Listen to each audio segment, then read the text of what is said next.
Good morning, જય સિયારામ। અમે થઈ ગયા છીએ તૈયાર અને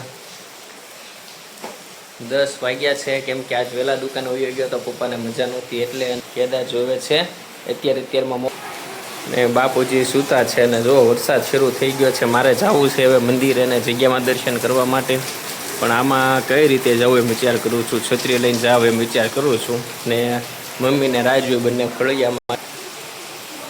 આજે તો થોડું કામ વધારે હતું પણ વરસાદના હિસાબે કાંઈ થશે નહીં। શ્રીમતમાં જવાનું છે અમારે બધાને અને જમવાનું છે, કુલદીપના ઘરનાનું છે શ્રીમત। જય સિયારામ। તો વરસાદ શરૂ છે ને બજારમાં ધીરું ધીરું પાણી વહી જાય છે ને અમે ત્યાં રામજી મંદિરે દર્શન કરવા આવ્યા હતા ને હવે આપણે જગ્યામાં જવાનું છે, પણ ત્યાં નદી પણ આવી ગઈ છે। હવે જોઈએ ક્યારે જઈએ, હજી દુકાને દીવા કરવાના બાકી છે આપણે। જય સિયારામ।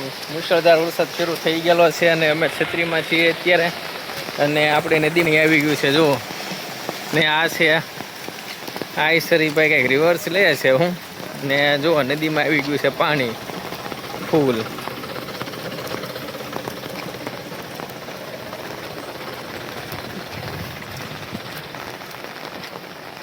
બે કાંઠે વહેવા મંડી છે કેમ કે વરસાદ જ દેવો પડ્યો છે આજ સવારનો। કાલ રાતનો 2 વાગે આવ્યો, એક રાત્રેમાં સારો આવ્યો વરસાદ ને અત્યારે એવો વરસાદ છે।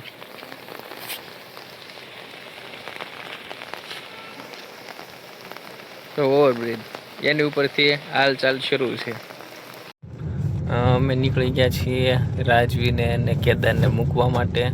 એને જવાનું હતું સુરત। એટલી બધી આગાહી છે, જોવા રહ્યો કેદાર, એટલી બધી આગાહી છે, મને તો જવા દેવાનું મન નથી થતું, પણ હવે જવા દેવામાં કંઈ હાલ છે એવું છે ને જોઈએ બસ ક્યારે આવે છે।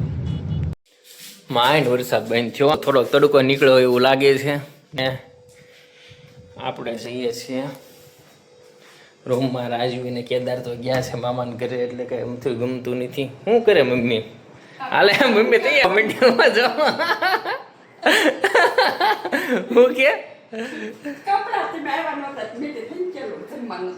જમવાનું થઈ ગયું છે તૈયાર? હા આવે જ છે એમ ને બાપુજીની તબિયત પાછી ખરાબ થઈ ગઈ, જો બ્લેન્કેટ ઓઢીને સૂઈ ગયા છે ને સવારમાં તો જમ્યા નહોતા ને દીવા તો પહેલાં કરી નાખ્યા હતા એટલે કાંઈ એની ચિંતા નથી ભગવાનની। ને વરસાદ બંધ થયો એટલે જગ્યામાં મંદિરે જઈએ એવો હતો ને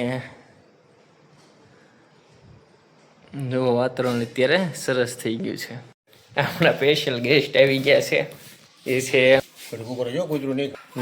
ગોમતી આવી ગઈ છે અને એને આપણે રોટલી આપી દીધી છે જમવા માટે ને ઓલો કૂતર્યું છે હેરાન કરે છે ગોમતીને એમ છે ને ગોમતી ખાવા માંડી છે રોટલી। મેનુમાં છે રોટલી, ડુંગળી બટેટાનું શાક, પછી સુરમું, દાળ ભાત, છાશ ને બનાવ્યું છે આજ મમ્મીએ, કેમ કે રાજવી છે નહીં। હવે કેવું બન્યું છે એ જોયું કેમ કે રાજવી જો પપ્પા દાંત કાઢે છે। હે પપ્પા તમને ભાવે છે મમ્મી નાથને? હે કોણ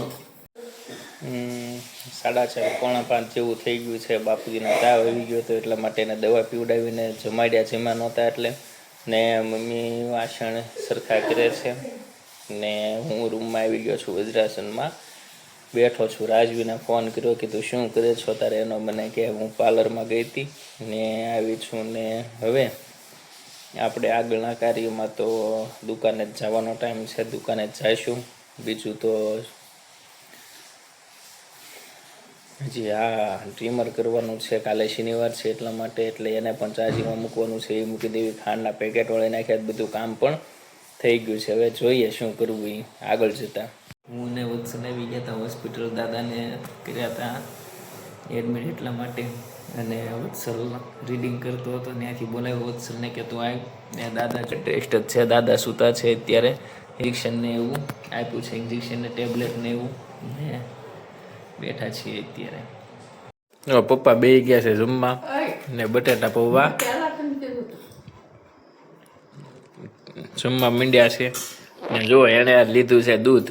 એનું કારણ શું છે ખબર છે? કેમ કે હવે બધા દૂધ છાશ નથી પીતા ને એટલે એ દૂધ લીધું છે હું, નહીંતર એને ભાવતું તો નહીં હોય છાશ વગર એમ, એવું છે।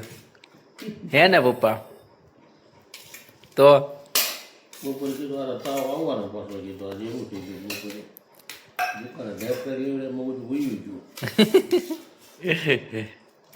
અમે ઘરે આવી ગયા હતા અને જીમતું જો પપ્પા મોબાઈલ જોવે છે ને બાપુજી સૂઈ ગયેલા છે.